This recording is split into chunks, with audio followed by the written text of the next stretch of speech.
তাহলে তোমাদের ওদিকে যে এই লোয়ার লিম এক্সামিনেশন, ঠিক না? তাহলে লোয়ার লিম এক্সামিনেশনটা কি ইম্পর্টেন্ট, মানে third year, fourth year, fifth year, সব ইয়ারের জন্য lower Lim examination important. Third year mainly তোমাদের সিমটম বেসড, মানে সিমটম অ্যানালিসিসটা ইম্পর্টেন্ট, আর ওই এক্সামিনেশনের স্টেপস গুলো, ঠিক না? আর ফোর্থ ইয়ারের এক্সামিনেশন গুলো, এবং এর পাশাপাশি তোমাদের শর্ট কেস গুলো, শর্ট কেস লং কেস একটু জাস্ট অ্যাপ্রোচ গুলো। আর ফিফথ ইয়ারে তোমাদের জন্য শর্ট কেস এবং লং কেস, হ্যাঁ, ইনক্লুডিং ম্যানেজমেন্ট, লং কেস মানে আপ টু ম্যানেজমেন্ট পর্যন্ত। তাহলে নিউরোলজিক্যাল এক্সামিনেশনের যে স্টেপস গুলো আরেকটু রিভিউ করি। তোমাদের নিউরোলজিক্যাল এক্সামিনেশনের মধ্যে যে 8টা স্টেপস, ফার্স্ট হবে হাইয়ার সেরিব্রাল ফাংশন। তাহলে নিউরোলজিক্যাল এক্সামিনেশন তোমাদেরকে ফার্স্টে তো এই লং কেসে ফার্স্টে হিস্ট্রি লেখার পর তারপর এক্সামিনেশনের মধ্যে জেনারেল এক্সামিনেশন, তারপর সিস্টেমিক এক্সামিনেশন, ঠিক না? সিস্টেমিক জেনারেল এক্সামিনেশনের মধ্যে 23টা পয়েন্ট থাকে, আর সিস্টেমিক এক্সামিনেশনের মধ্যে নার্ভাস সিস্টেমের এই 8টা পয়েন্ট। তাহলে 8টা পয়েন্ট তোমাদেরকে দেখা লাগবে, ঠিক না? হায়ার সেরিব্রাল ফাংশন, তারপর science of meningeal irritation, cranial nerve examination. তাহলে তোমরা জাস্ট আমাদের বডির টপ টু বটম যদি একটু খেয়াল করো, তাহলে আমরা টপ যদি আমরা বলি, হ্যাঁ, যে তার হায়ার সেরিব্রাল ফাংশন দিয়ে শুরু করে তারপর বটমটা হলো গিয়ে যে পেরিফেরাল লিম, মানে এক্সামিনেশন। তাহলে এক্সামিনেশন অফ দ্য লিম, তাহলে এই এক্সামিনেশন অফ দ্য লিমস এর মধ্যে কিন্তু তোমার মোটর, তারপর সেন্সরি, অটোনমিক এবং পেরিফেরাল নার্ভ সবগুলো চলে আসবে, আর লাস্টে শেষ হয় কিন্তু স্পাইন দিয়ে।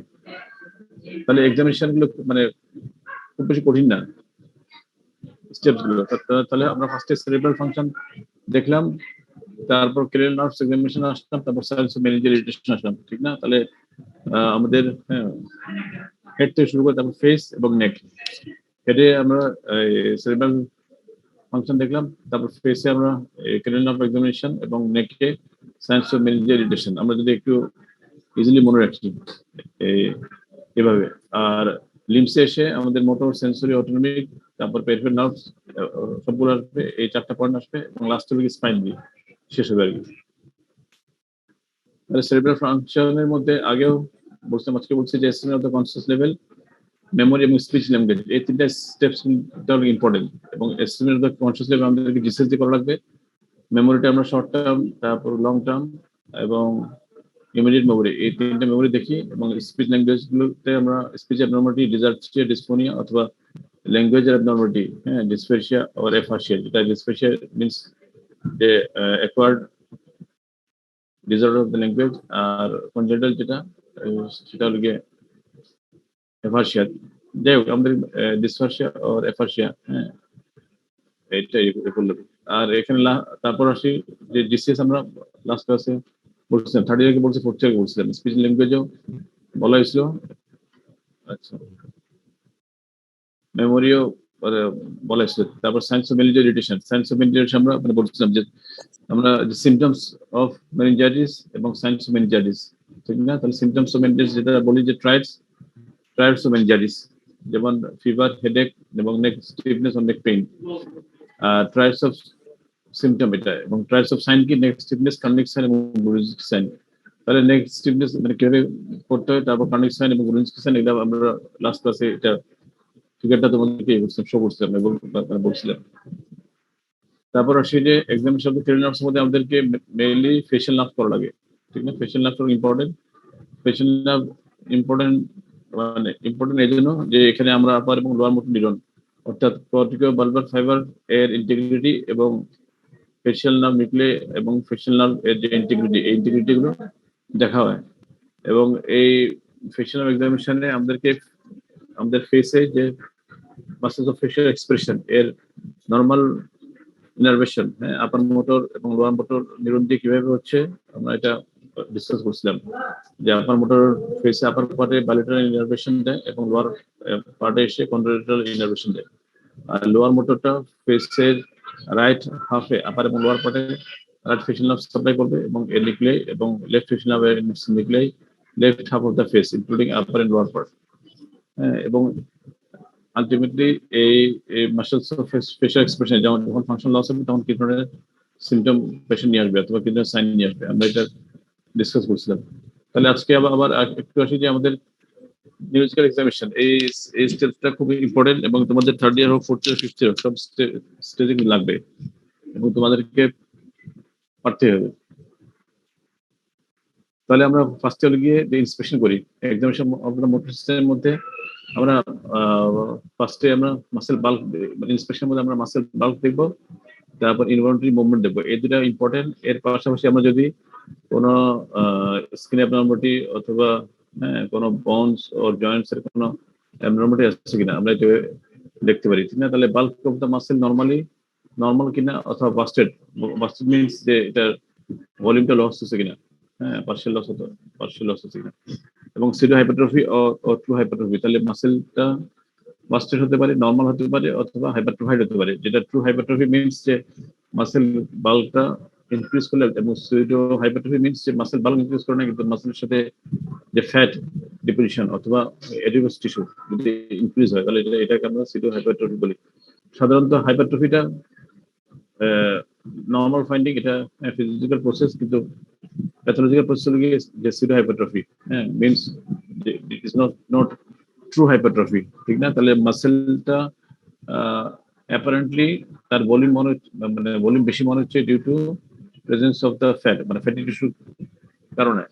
ফ্যাটি টিস্যুর কারণে মাসেলের ভলিউম যদি অ্যাপারেন্টলি বেশি মনে হয় তখন আমরা এটাকে সিডো হাইপারট্রফি বলি। সিডো হাইপারট্রফির অনেকগুলো কজ আছে, তার মধ্যে একটা ইম্পর্টেন্ট কজ কিন্তু মাসকুলার ডিস্ট্রফি। তাহলে মাসকুলার ডিস্ট্রফি থেকে শুরু করে মেইনলি মানে মাসকুলার ডিস্ট্রফি, ঠিক আছে? যেমন ডুশেনি মাসকুলার ডিস্ট্রফি, তারপর বেকার মাসকুলার ডিস্ট্রফি, তারপর লিমকার্টের মাসকুলার ডিস্ট্রফি, এই ধরনের ডিস্ট্রফিতে কিন্তু সিডো হাইপারট্রফি থাকে। আচ্ছা, এবং এছাড়া পেশেন্টের রিস্ক ড্রপ, তারপর ফুড ড্রপ আছে কিনা আমরা দেখলাম, তারপর ফেসিকুলেশন, দ্যাট ইজ ইনভলন্টারি কোনো মুভমেন্ট আছে কিনা। তাহলে হোয়াট ইজ ফেসিকুলেশন মিনস যে রিপলিং, যেটা ঢেউয়ের মতো মাসেল ফাইবার গুলো মুভ করবে, এবং আমরা যে মাসেলের ফেসিকুলেশন হচ্ছে ওই মাসেলের উপরে কিন্তু এটা দেখতে পাবো। যেমন কাফ মাসেল যদি মাসেল ফাইবার গুলো যদি তার ফেসিকুলেশন হয়, এবং এই ফেসিকুলেশনটা আমরা সাধারণত রিপেলস আকারে, অর্থাৎ মানে ঢেউয়ের মতোই আমরা দেখতে পারবো, ঠিক না? তাহলে এটা involuntaries of the involuntary movements of the muscle fascicle visible overlying the muscle on the skin. আর এছাড়া any deformity of the hand foot, তাহলে হ্যান্ড ফুটের ডিফর্মিটি যেটা এখানে একটা ডিফর্মিটি দেখানো হয়েছে এবং এটা হেমাটো, ঠিক না? তাহলে এরকম হেমাটো হতে পারে। তারপর আদার ডিফর্মিটি যেমন ফুটের পেসকেবাস অথবা পেসপ্লিনাস, তারপর বোলেক, তারপর ভেরাস ডিফর্মিটি আর বালগাস ডিফর্মিটি। তাহলে এই ধরনের অনেকগুলো ডিফর্মিটি আসতে পারে বোনসের অথবা জয়েন্টসের। আচ্ছা, এবং এর পাশাপাশি ইনভলন্টারি মুভমেন্টস এর মধ্যে আমরা কতগুলো ইনভলন্টারি মুভমেন্ট যেটা ভিজিবল এবং এটা স্পন্টেনিয়াস, যেমন ট্রেমার, কোরিয়া, টিক্স, অ্যাথেরোসিস। তাহলে এই ধরনের ইনভলন্টারি মুভমেন্ট গুলো যখন তোমাদের ইয়েতে লেকচার আসলে এই টার্মগুলো ডিসকাস করা হবে। তাহলে এবং এর পাশাপাশি এনি স্কিন চেঞ্জ, তাহলে আমরা মোটর সিস্টেমে ফার্স্ট ইন্সপেকশন করি, এবং ইন্সপেকশনের মধ্যে আমাদেরকে মাসেল বাল্কটা খুব ইম্পর্টেন্ট, এবং এর পাশাপাশি কোনো ইনভলন্টারি মুভমেন্ট আছে কিনা দেখা, এবং এর পাশাপাশি যে কোনো স্কিনের কোনো চেঞ্জ অথবা বোনস অর জয়েন্টস এর কোনো deformity or any structural change আছে কিনা এগুলো আমরা খেয়াল করবো। নেক্সট আসছে যে মাসেল টোন। তাহলে মাসেল টোন দেখতে গেলে আমাদেরকে থাই মাসেলের টোন এবং লেগ মাসেলের টোন, যেটা কাফ মাসেলের টোন। তাহলে থাই মাসেলে আমরা জানি যেখানে কোয়াড্রিসেপস মাসেল থাকে, প্লাস এখানে গিয়ে যে কোয়াড্রিসেপস থাকে এবং এখানে হ্যামস্ট্রিং মাসেল থাকে। তাহলে আমরা কোয়াড্রিসেপস মাসেল এবং হ্যামস্ট্রিং মাসেল এই দুটো মাসেলের আমরা মাসেল টোন দেখবো। এবং এর পাশাপাশি আমরা যদি কাফ মাসেল দেখি তাহলে কাফ মাসেলের ক্ষেত্রে আমরা জানি যে গ্যাস্ট্রোমিডিয়াস সোরিয়াস, এবং এই মাসেলের আমরা টোন দেখবো। তাহলে আমাদেরকে টোন দেখতে হলে আমাদেরকে দুইভাবে অ্যাপ্রোচ করতে হবে। ফার্স্ট অ্যাপ্রোচ হলো গিয়ে আমরা মাসেলটাকে পারফেক্ট করলাম। সেকেন্ড অ্যাপ্রোচ হলো গিয়ে যে এই যেসব মাসেল আমরা পারফেক্ট করবো, ওই মাসেলের জয়েন্টস এর উপর যদি কোনো অ্যাকশন থাকে তাহলে ওই অ্যাকশনগুলো আমাদেরকে দেখা লাগবে। যেমন কোয়াড্রিসেপস মাসেল এবং হ্যামস্ট্রিং মাসেল এর এর অ্যাকশন কিন্তু নি জয়েন্টের উপর একটা ফ্লেক্স করে এবং একটা এক্সটেন্ড করে, ঠিক না? তাহলে কোয়াড্রিসেপস মাসেল এর ফাংশন নি জয়েন্টের উপর এক্সটেনশন, নি এক্সটেনশন, এবং হ্যামস্ট্রিং মাসেলের function of the knee joint গিয়ে যে নি ফ্লেকশন। তাহলে আমরা নি ফ্লেকশন এবং নি এক্সটেনশন দেখতে পারলেই আমরা এই মাসেলের টোনটা বুঝতে পারবো।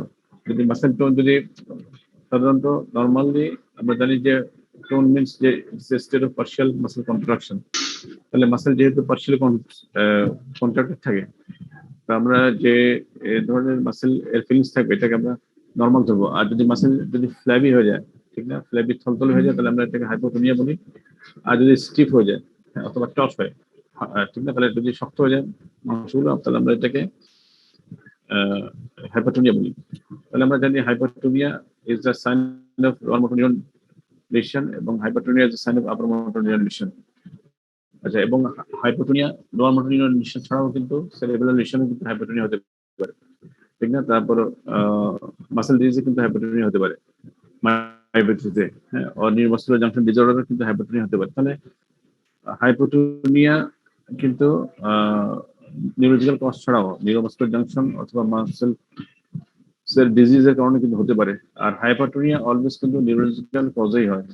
হ্যাঁ, তাহলে এটা sign of upper motor neuron lesion, হ্যাঁ, এবং দ্য ইম্পর্টেন্ট সাইন। তাহলে আমরা ওই আপার লিম এবং লোয়ার লিম, হ্যাঁ, আমরা কিভাবে ইয়ে করতে পারি?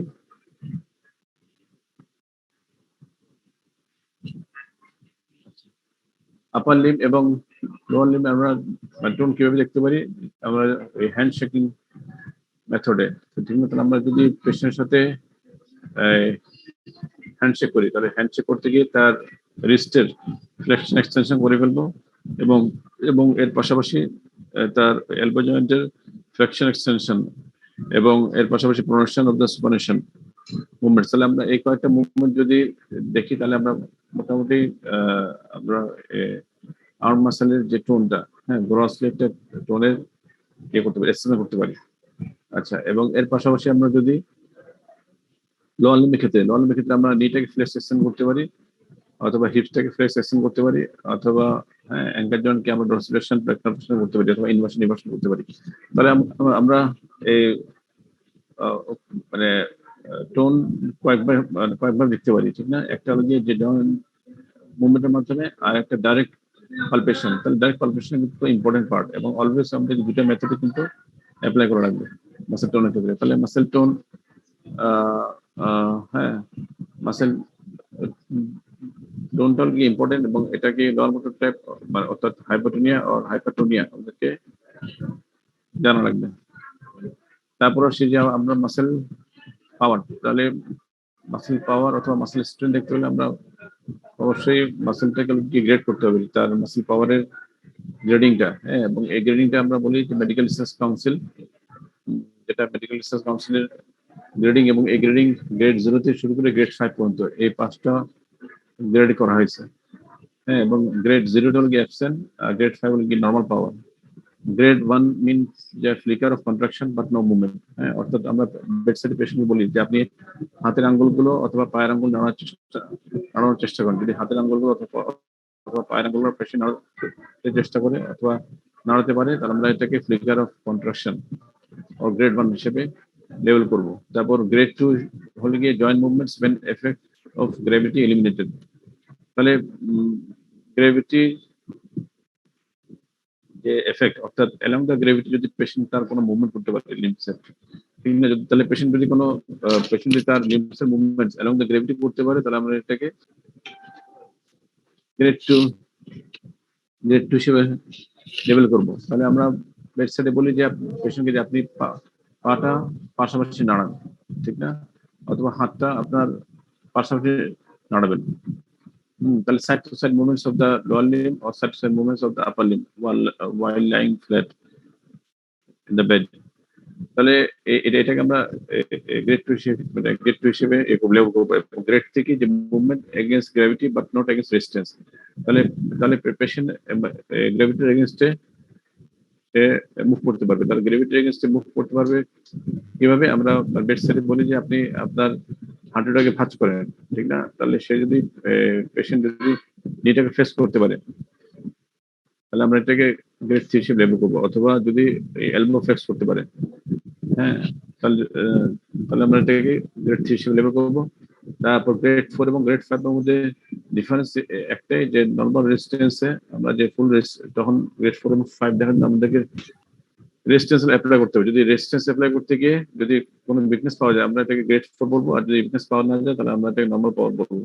তাহলে নরমাল পাওয়ারের সাথে গ্রেড 4 এর ডিফারেন্স হলো গিয়ে যদি রেজিস্ট্যান্সে কিছুটা উইকনেস পাওয়া যায়, ঠিক না? তাহলে আমাদের এই গ্রেডিং করার উদ্দেশ্য যে আমরা যখন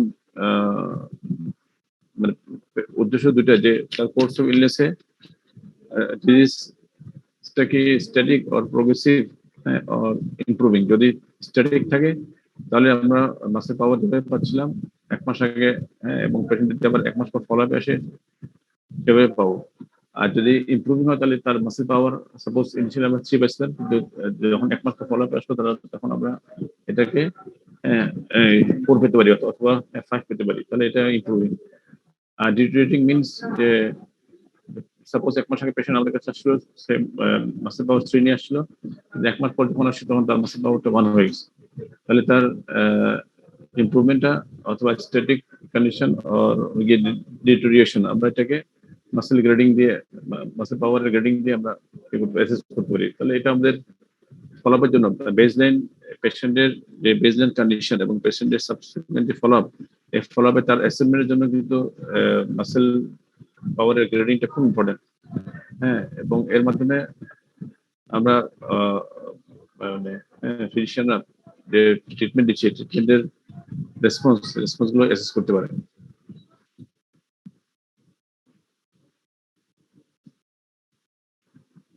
তাহলে এখানে প্রত্যেকটা ইন্ডিভিজুয়াল মাসেল পাওয়ারটা দেখানো হচ্ছে, কিন্তু আমরা মানে বেড সাইডে ইউজুয়ালি আমরা লোয়ার লিম্ব অথবা আপার লিম্ব, আমরা লোয়ার লিম্বে বলি যে পেশেন্টকে যে আপনি হাঁটু ভাঁজ না করে 2টা পা সোজা তুলে রাখেন, ঠিক না? তাহলে আমরা লোয়ার লিম্বের ক্ষেত্রে প্রক্সিমাল পাওয়ার দেখি এবং ডিস্টাল পাওয়ার দেখি। প্রক্সিমাল পাওয়ার দেখতে গেলে পেশেন্টকে বলবো যে আপনি 2টা পা হাঁটু ভাঁজ না করে সোজা তুলবেন এবং যতখানি তোলা সম্ভব। আচ্ছা, আর ডিস্টাল পাওয়ার দেখার জন্য আমরা পেশেন্টকে বলি যে আপনি আপনার পায়ের পাতা দিয়ে আমাদের এক্সামিনি এবং এক্সামিনার, ঠিক না? তাহলে যে যে মানে তাহলে পেশেন্টকে বলা হয় যে এক্সামিনার তার হাতের উপর প্রেস করতে, ঠিক না? তাহলে যদি আমরা dorsiflexion of the ankle joint দেখি, তাহলে আমাদের হাতটাকে ডরসাল অ্যাসপেক্ট অফ দ্য ফুটে প্লেস করা লাগবে, এবং plantar flexion of the ankle জয়েন্টে যদি পাওয়ার দেখতে যাই, তাহলে আমাদের হাতটা প্ল্যান্টার অ্যাসপেক্ট অফ দ্য ফুটে প্লেস করতে হবে। আচ্ছা, এবং ইনভার্সন আর ইভার্সন দেখার জন্য আমাদেরকে মিডিয়াল এবং লেটারাল অ্যাসপেক্ট অফ দ্য ফুটে হ্যান্ডটাকে প্রেস করতে হবে, ঠিক না? তাহলে আমরা মানে লোয়ার লিম্বের ক্ষেত্রে গ্রসলি যে proximal part of the limb এবং ডিস্টাল পার্ট অফ দ্য লিম্বের পাওয়ার দেখবো by asking the patient to lift the leg without bending the knee as far as possible and press the foot against the examiner's hand as possible, as far as possible, both in dorsal position and plantar position. আর আপার লিম্বের পাওয়ার দেখতে গেলে আমরা মানে পেশেন্টকে বলবো যে তার distal aspect, আমরা জানি যে আপার লিম্বের ডিস্টাল অ্যাসপেক্ট হলো যে গ্রিপ হ্যান্ড। তাহলে আমরা এখানে হ্যান্ড গ্রিপ টেস্ট, যেটা আমরা তার হ্যান্ড গ্রিপ কতটুকু স্ট্রেংথ দেখবো, এবং পেশেন্টকে বলবো যে আমরা 2 ফিঙ্গার অথবা 3 ফিঙ্গার দিয়ে, যে এক্সামিনার সে তার 2 ফিঙ্গার অথবা 3 ফিঙ্গার পেশেন্টকে দিবে এবং বলবো যে আপনি আপনার হাত দিয়ে 2টা আঙ্গুল চেপে ধরেন এবং যতটুকু সম্ভব চেপে রাখবেন।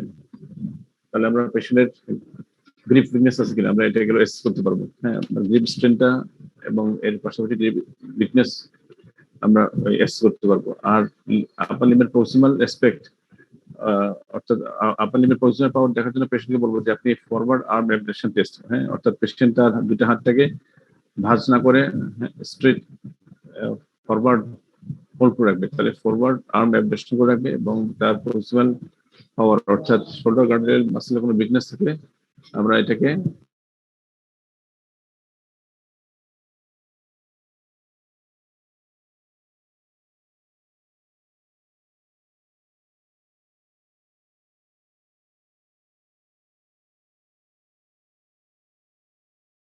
রিফ্লেক্স, সুপারনিটের এবং ট্রাইসেপস রিফ্লেক্স, এবং যদি আপার মোটর নিউরন ডিভিশন থাকে তাহলে আমরা ফিঙ্গার জার্কস দেখতে পারি। আর লোয়ার মোটর নিউরন ক্ষেত্রে আমরা এবং লোয়ার ক্ষেত্রে আমরা নি জার্ক, অ্যাঙ্কেল জার্ক এবং এর পাশাপাশি সুপারফিশিয়াল জার্কটা, প্ল্যান্টার জার্ক যেটা সুপারফিশিয়াল জার্ক, এই তিনটা জার্ক দেখি। তাহলে আমাদেরকে অবশ্যই যে জার্কের ক্ষেত্রে আমরা যখন লোয়ার এক্সামিনেশন করবো আমাদের নি জার্ক, অ্যাঙ্কেল জার্ক এবং প্ল্যান্টার জার্ক, অর্থাৎ নি জার্ক এবং অ্যাঙ্কেল জার্ক এটা ডিপেন্ডেন্ট রিফ্লেক্স, আর সুপারফিশিয়াল রিফ্লেক্স দিয়ে প্ল্যান্টার রিফ্লেক্স। তাহলে আমাদেরকে রিফ্লেক্স গুলো নাম জানা এবং রিফ্লেক্স গুলো যে যে রুট ভ্যালু, এই রুট ভ্যালু গুলো জানাটা ইম্পর্টেন্ট। তাহলে নি জার্কের root value L2 to L34, L2 to 4 অর্থাৎ মেইনলি L34। অ্যাঙ্কেল জয়েন্টস এর অ্যাঙ্কেল জার্কের root value S1 to mainly S1। তারপর planter জার্কের root value L5, S1। হ্যাঁ, তাহলে আমাদেরকে এই কয়েকটা রুট ভ্যালু জানা লাগবে। আচ্ছা, তাহলে আমরা ডিপ টেন্ডন রিফ্লেক্স গুলো দেখবো কিভাবে। লোয়ার লিম্বের ক্ষেত্রে ফার্স্টে আমরা আমাদের লেফট হ্যান্ড দিয়ে পেশেন্টের এক্সামিন, যে আমরা যে লেফট এক্সামিন করবো ওই নিটাকে আমরা রিফ্লেক্স করবো ফার্স্ট। তারপর সেকেন্ড হলো গিয়ে যে আমরা টেন্ডন হ্যামার দিয়ে তার যে কোয়াড্রিসেপস টেন্ডন, এই টেন্ডনটাকে আইডেন্টিফাই করবো। সাধারণত quadriceps tendon or patellar tendon তার লোকেশন হলো গিয়ে যে between patella and the tibial tuberosity. তাহলে প্যাটেলা এবং টিবিয়াল টিউবাসিটি এর মাঝখানে এটা ইনসার্ট হয়। হ্যাঁ, এবং আমরা যখন এটাকে টেপ করবো বাই হ্যামার আমরা দেখবো যে কোয়াড্রিসেপস মাসলে কোনো কন্ট্রাকশন হচ্ছে কিনা, এবং এর পাশাপাশি কোয়াড্রিসেপস মাসলে যে অ্যাকশন অর্থাৎ নি এক্সটেনশন, এই নি এক্সটেনশন হচ্ছে কিনা। তাহলে আমরা পরে আসবেন। হ্যাঁ, তাহলে নি জয়েন্টের ক্ষেত্রে আমরা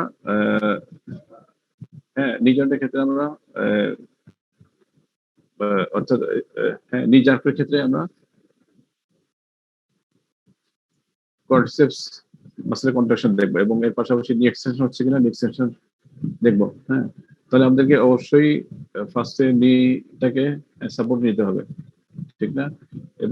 এবং পেশেন্টের লিম কিন্তু অলওয়েজ তার যেটা হিল কিন্তু সাপোর্ট থাকবে।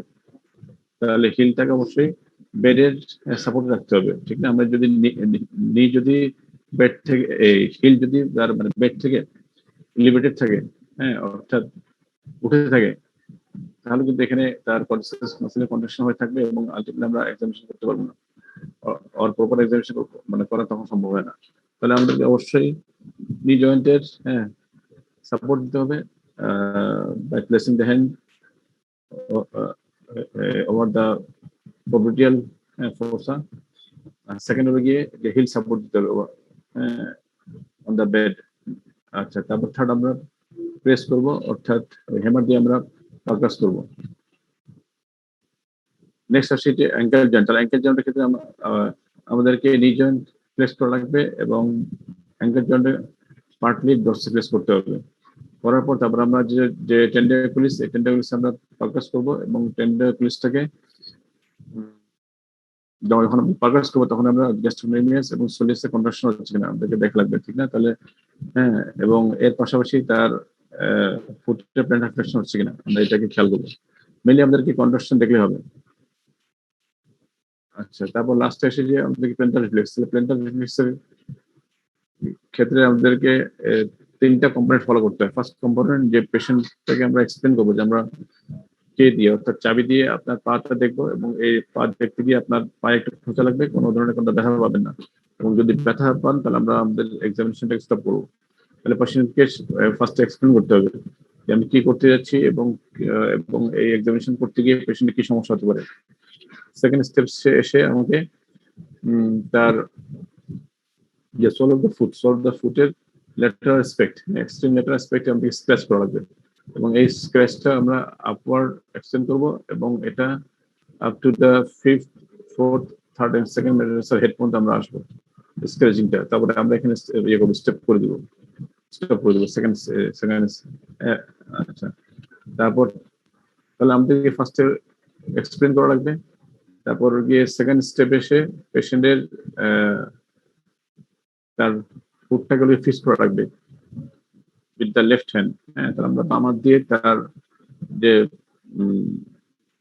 লেগটাকে ফিক্স করবো, যাতে স্ক্র্যাচিং করার সময় যাতে পেশেন্টের ওভার ইয়েতে অনেক সময় পেশেন্ট ওভার সেন্সিটিভ থাকে, এবং এই সেন্সিটিভ থেকে যদি তার লিম্বটা উইথড্র করে তাহলে চান্স ইনজুরি হতে পারে।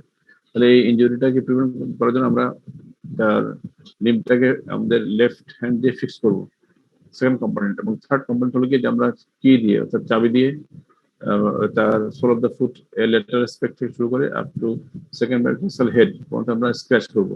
এবং এই স্ক্র্যাচ করতে গিয়ে তার নর্মাল যে response plantar reflection of the old toes আমরা এটাকে খেয়াল করবো।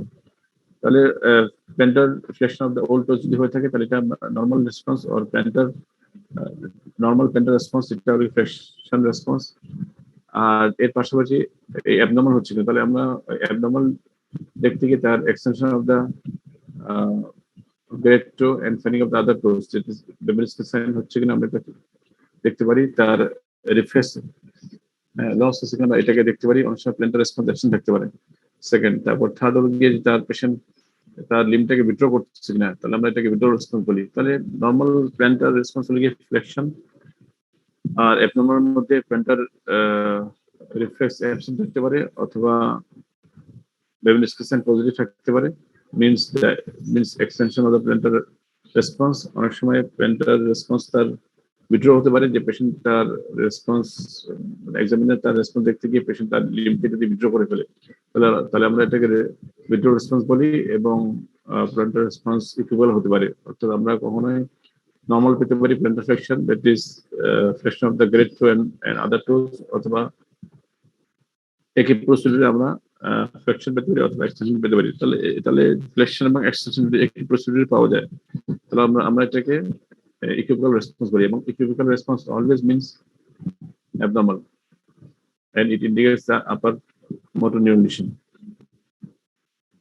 তাহলে আমরা বাল্ক দেখলাম, টোন দেখলাম, পাওয়ার দেখলাম, লোয়ার লিম্বে, তারপর রিফ্লেক্স দেখলাম, এবং লাস্টে তারপর কোঅর্ডিনেশন দেখবো। এবং কোঅর্ডিনেশন আমরা লোয়ার লিম্বের ক্ষেত্রে আমরা হিল শিফট টেস্ট করি, এবং আপার লিম্বের ক্ষেত্রে আমরা ফিঙ্গার নোজ টেস্ট করি, ঠিক না? তাহলে হিল শিফট টেস্ট করতে গিয়ে পেশেন্ট তার রাইট ও লেফট হিলটাকে সে রাইট অথবা লেফট নি থেকে শুরু করে তারপর ওভার দ্য শিন, হ্যাঁ, up to the ankle joint পর্যন্ত সে এটাকে টাচ করবে এবং এবং এবং এটাকে স্ক্র্যাচ করবে, ঠিক না? তাহলে আমরা বলি পেশেন্টকে প্রথমে বলার সাথে সাথে দেখাই দিই যে আপনি আপনার ডান পায়ের গোড়ালি অথবা বাম পায়ের গোড়ালি দিয়ে হাঁটু থেকে নিচে গিরা পর্যন্ত, হ্যাঁ, এই হাড় বরাবর ঘষা দিবেন, ঠিক না? এবং এই ঘষতে গিয়ে তার মানে পেশেন্ট এটাকে পারছে কিনা, হ্যাঁ, এটাকে নোট করতে হয়। তাহলে এই ধরনের যদি অ্যাবনর্মালিটি পাওয়া যায় তাহলে আমরা হিল শিফট টেস্ট অ্যাবনর্মাল বলি। এবং হিল শিফট টেস্ট সাধারণত সেরিব্রাল লিশনে পজিটিভ হয়। তাহলে আমরা মোটর সিস্টেম এক্সামিনেশন আমরা লোয়ার মোটর লিশন কিনা আমরা এটাকে আইডেন্টিফাই করতে পারি, আপার মোটর নিউরন লিশন কিনা আইডেন্টিফাই করতে পারি, অথবা সেরিব্রাল লিশন কিনা আমরা এটাকে আইডেন্টিফাই করতে পারি, অথবা এক্সট্রাপিরামিডাল লিশন কিনা, হ্যাঁ, লিশন কিন্তু মোটর সিস্টেম এক্সামিনেশন আইডেন্টিফাই করা যায়। লাস্ট এসপেক্ট যেটা আমরা গেট দেখবো, এবং এই গেটের মধ্যে আমরা জানি যে নর্মাল গেটের সাথে অ্যাবনর্মাল গেট, হ্যাঁ, এবং গেট সাধারণত নিউরোলজিক্যাল গেট হতে পারে, অথবা মাস্কুলোস্কেলেটাল গেট হতে পারে, মাস্কুলোস্কেলেটাল অ্যাবনর্মালিটি। তাহলে মাস্কুলোস্কেলেটাল অ্যাবনর্মালিটিতে সাধারণত ওয়েল্টিং গেট এবং এন্টালজিক গেট, এই দুটো গেটই কিন্তু কমন। এবং এর পাশাপাশি সাইকেট্রিক গেট হতে পারে, যেটা আমরা এক্সটাসিয়া বা বার্ষিয়া বলি, ঠিক না? তাহলে নিউরোলজিক্যাল গেটের মধ্যে আমরা যদি লোভ হিসেবে চিন্তা করি, তাহলে ফ্রন্টাল লোবে যদি অ্যাবনর্মালিটি হয় তাহলে আমরা এখানে অ্যাপ্রাস্টিক গেট হয়, যে গেটটা আমি ফিগারটা আমি এখানে শো করিনি। আমরা এখানে মানে মোস্ট কমন যে চারটা গেট, হ্যাঁ, যেটা আমাদের মোস্ট কমনলি আমরা গেট রূপে ফেস করি, যে স্পাস্টিক গেট আর আপার মোটর নিউরন লিশনের জন্য যে গেটটা হচ্ছে, তারপর ফ্যাসিড গেট আর স্টেভেজ গেট যেটা লোয়ার মোটর নিউরন লিশনের জন্য হচ্ছে, তারপর সেরিবেলার গেট আর অ্যাডাক্সিক গেট আর সেন্সরি গেট, আচ্ছা, এবং লাস্ট গিয়ে যে পার্কিনসন গেট আর এক্সট্রাপিরামিডাল সিনড্রোমের জন্য যে গেটটা হচ্ছে। তাহলে স্পাস্টিক হাইপারস্থিসে সাধারণত পেশেন্টের আমরা এখানে দেখতে পাচ্ছি যে তার আপার লিম্বটা ফ্লেক্স হয়েছে, তাহলে তার আপার লিম্বটা ফ্লেক্স হয়েছে ইন দ্য এলবোতে এবং তার রিস্ট জয়েন্ট ফ্লেক্স হয়েছে এবং তার তার ফিঙ্গার গুলো কিন্তু ফ্লেক্স হয়েছে, ঠিক না? তাহলে ফ্লেকশন দ্য ফিঙ্গার, তারপর wrist joint and elbow joint, এবং এর পাশাপাশি পেশেন্টের আর্মটা ওই যেখানে আমাদের ওয়াক করতে গেলে, হ্যাঁ, নর্মাল যেটা থাকার কথা সেটা থাকবে না, তাহলে তার আর্মটা অ্যাডাপ্ট হয়ে থাকবে। আচ্ছা, এবং লোয়ার লিম্বটা সাধারণত যে পাশে তার হেমিপেরিসিস ওই পাশে তার এক্সটেন্ড হয়ে থাকে, হ্যাঁ, এবং ফুটটা ডরসিপ্লেক্স হয়ে থাকে। তো যার ফলে সে ওয়াক করতে গেলে সে তার হিপ জয়েন্টটাকে সার্কামডাক্ট করবে, তাহলে এখানে আমরা সার্কামডাকশন অফ দ্য লোয়ার লিম্ব পাবো, এবং এটা অ্যারো দিয়ে দেখানো হয়েছে। তাহলে one arm held immobile and close to the side with elbow, wrist and finger flexed, leg extended with plantar flexion of the foot. On walking, the foot is dragged, scraping the toe in a circumflexion for the upper motor neuron. এবং আচ্ছা, তাহলে এটা upper motor neuron যেমন stroke হতে পারে অথবা আদার করতে পারে।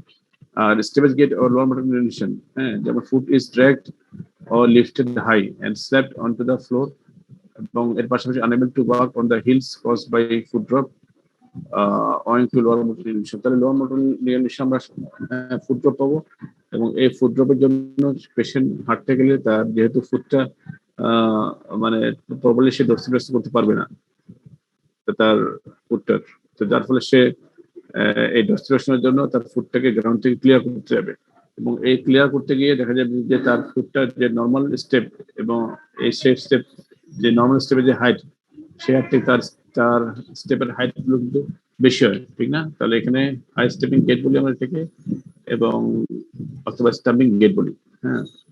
তাহলে high stepping gait or stamping gait is a sign of lower motor neuron।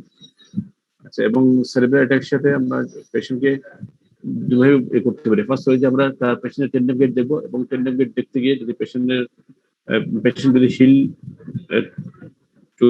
To get patient করতে না পারে, তাহলে আমরা এটাকে টেন্ডেম গেট abnormality বলি, এবং tandem gait abnormality is the sign of vermis lesion, হ্যাঁ। তাহলে সেরিব্রালের যে ভার্মিস, এই ভার্মিসের কোনো নিশ্চিত থাকে তাহলে পেশেন্ট টেন্ডেম গেট করতে পারবে না।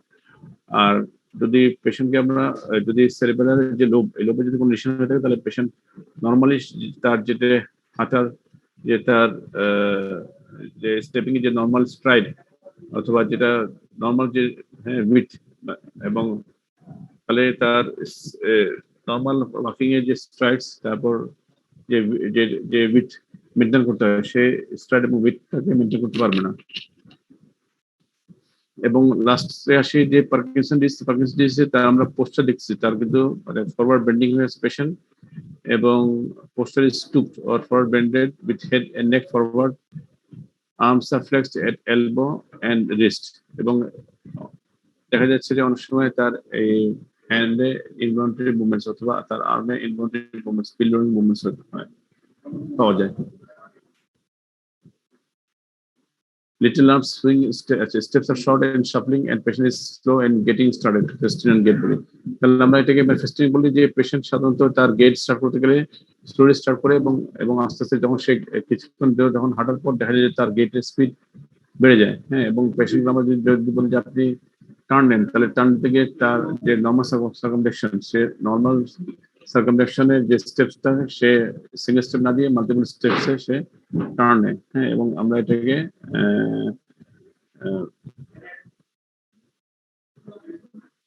অ্যাবনর্মাল হিসেবে লেবেল করি, হ্যাঁ। তাহলে ফেস্টিনিয়ান গেট মিন্স যে পার্কিনসনিয়ান গেট, তারপর অ্যাটাক্সিক গেট ও ড্রাঙ্কেন গেট মিন্স যে সেরিব্রাল গেট, এবং high stepping or stamping gait or steppage gait means the lower motor neuron type of lesion gait, এবং spastic gait or scissor gait. যদি unilateral হেমিপেরিসিস থাকে তাহলে spastic gate হবে, এবং যদি বাইলেটারাল হেমিপেরিসিস থাকে তাহলে তার সিজার টাইপ গেট হবে। এর সাধারণত আপার মোটর নিউরন লিশনে পাওয়া যায়।